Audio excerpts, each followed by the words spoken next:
So good morning mga igan. Ngayon, gagawa naman tayo ng isa sa mga Filipino dessert, yung biko.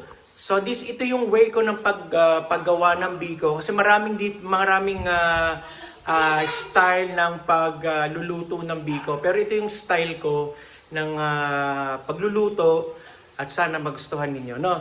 So ayun, so papakita ko sa inyo. So first, ang ginawa ko, nagsaing muna ako, no? Yung normal lang na saing ng bigas. So yan. So naglagay ako ng anis.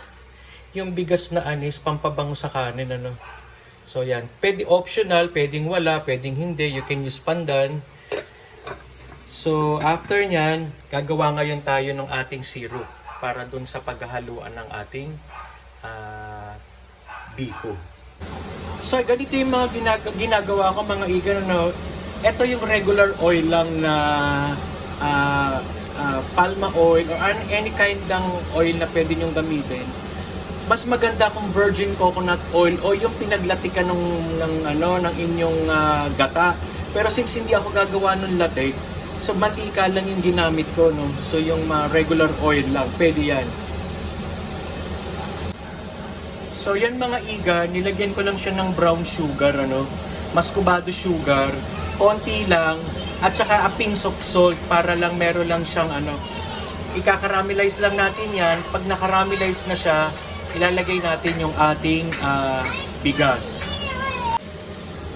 So ayan mga iga, nilagay ko na siya at huwag niyong susunugin yung inyong asukal kasi mapapait. So kailangan siya kagad. Kapag natutunaw na yung asukal, ilagay na yung inyong bigas. Ayan. Tapos haluin lang ng haluin. So ayan mga iga, no, buo-buo yung kanin niya, no, hindi siya ayan, buo. May nakikita kang butil, ano.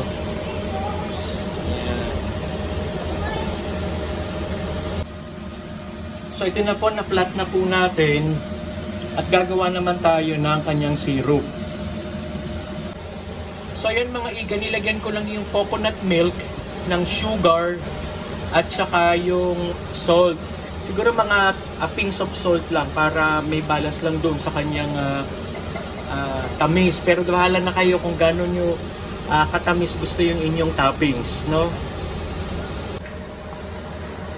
So guys, pag nakita nyo ganyan na siya kalapot, pwede nyo nang patayin kasi pag lumamig yan, magiging magtitik pa yan.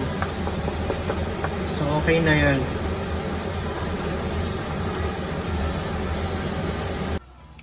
So yan mga igan, medyo mainit-init pa na nila. Ipinatong lang natin sa ibabaw yung toppings. Tapos palalamigin lang natin yan at okay na yan.